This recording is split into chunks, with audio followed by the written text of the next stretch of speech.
او بیا نبی علیه الصلاة والسلام فرمایي وشهر المواسات، دا د غمخوارۍ میاشت ده، دا د غمخوارۍ میاشت ده، دا د غریب د احساس میاشت ده. ځکه ما کالو سر په مړه کې د ډوډۍ خوړله ما ته پته نه لګېده چې لوږه څه شی دی.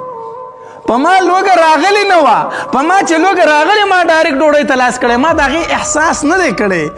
نن د سحر نه واله تر ماښامه پورې چې وږی پاتې شوم که نه ما ته پته ولګېده چې لوږه خو ډېر زور لري، دا خو ډېر ګران څیز دی. زما په دې ګاونډ کې ما سره غریبانان پاتې کېږي، زما سره یو دیارمار پاتې کېږي، زما سره یتیمانان پاتې کېږي، د هغې پلار نشته دی نو هغې له ډوډۍ د کوم طرفه راځي. ما سره غریب پاتې کېږي، دیارمار دی، د هغه دیاړې خو هفته وشوه چې نه ده لګېدلې، هغه به ډوډۍ د کوم طرفه راځي. وهو شهر المواسات، دا د غمخوارۍ میاشت ده، دا د بل مسلمان د غم میاشت ده، دا د بل مسلمان د احساس میاشت ده. سالنې دې پخ کړي دي، خیر دی چې تا 10 سالنې پخ کړي دي، دا 10 مه پخوه، په دې 10 کې یو سالن د دې ګاونډي دپاره پوخ کا، دا نښه به زه وخورم، دا یو به زما ګاونډي وخوري. 5 سالنې دې پخ کړي، دا 5 مه پخوه، وایي 4 زما او دا 5 زما د ګاونډي، دا د غریب، دا د یتیم، دا زما سره بېکسه، دا کمې کونډې پاتې کېږي. زه به په دې میاشت کې کوشش کوم چې څه زما په دسترخوان پراته دي چې دا د یو یتیم په دسترخوان هم پراته وي، څه چې زما په دسترخوان پراته دي دا د یو غریب دیارمار په دسترخوان هم پراته وي. وهو شهر المواسات، دا د غمخوارۍ میاشت ده. الله موږ ته صحابه کرامو د دې یو نمونې پرېښې دي.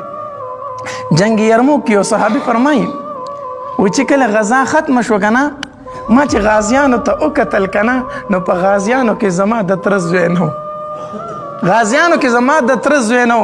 وی ما ووی چې د تره زوی مې شهید شوی دی، نو یا به په شهیدانو کې پروت وي یا به په زخمیانو کې پروت وي.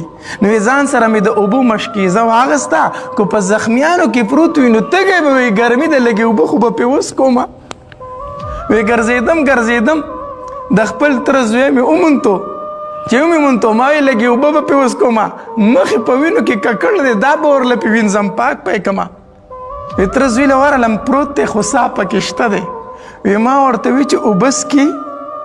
وی ما ته په اشاره باندې سر داسې وڅنډو چې اوبه راکړه تږې ما. وی چې ما مشکیزې هغه خوله هغه ته نږدې کړه که نه، په خوا کې بل یو زخمي پروت و، چغې واله تږې ما له اوبه راکړئ. وی د تره زوی مې مخ داسې ور واړو، ما ته په اشارې وی چې دله اوبه ورکړه. وی زه چې لاړم هغه له مې اوبه وړي که نه، او هغه ته مې وویل اوبه څکې؟ وی هغه راته سر په اشاره وي چې اوبه راکړه. وی چې د مشکیزې خوله مې هغه ته نږدې کوله، بل د لرې نه یو زخمي اواز وکړو تږې ما له اوبه راوړی. وی دې کس ما ته اشاره وکړه چې دغې ملګري له د اوبه اوسه.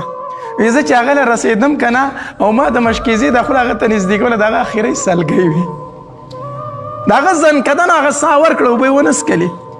وی په منډه دغې 2 ملګري راورسېدم، چې دله را رسېدم دم سلګۍ وي دم زنکدن و، ساه یې ورکړه. وی ما چې زه د تره زوی له خو به اوسم چې هغه له ورغلم هغه هم ساه ورکړې وه، د دنیا نه تللی و.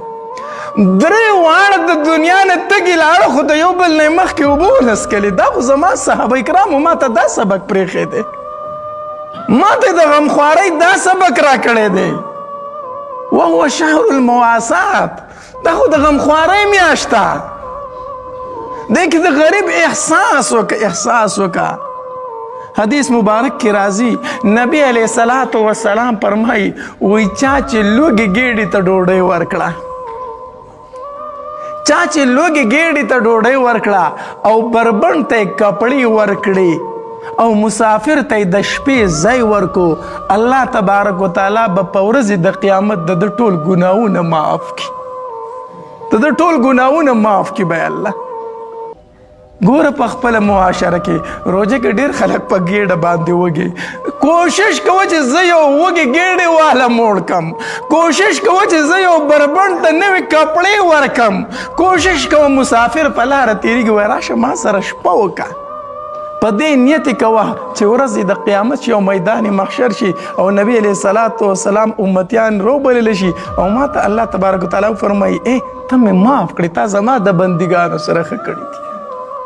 ځکه حدیث مبارک کې راځي نبی علیه الصلاۃ والسلام فرمایي، الله تبارک وتعالی فرمایي، حدیث قدسی دی، چا چې په ځمکې والو باندې رحم وکړو اسمان والو په هغه باندې رحم وکړي. وهو شهر المواسات، دا د غمخوارۍ میاشت ده. الله بیا نبی علیه الصلاۃ والسلام فرمایي وشهر یزاد فی رزق المؤمن فیه، دا داسې میاشت که نه د رمضان المبارک، نبی علیه الصلاۃ والسلام فرمایي په دې کې د مؤمن رزق سیوا کیږي، په دې کې د مؤمن څه سیوا کیږي؟ رزق سیوا کیږي. دا خو زمونږ تجربه ده. په عام ورځو کې په دسترخوان باندې یو سالن په مشکله پروتي، یو سالن په مشکل چرته په دسترخوان پروتي. د رمضان المبارک په میاشت کې د هر مؤمن دسترخوان د لوښو نه ډک. دا د رمضان المبارک برکت دی، دا خپل برکتونه ځان سره راوړي. نو دا داسې میاشت ده چې په دې کې د مؤمن رزق سیوا کولی شي.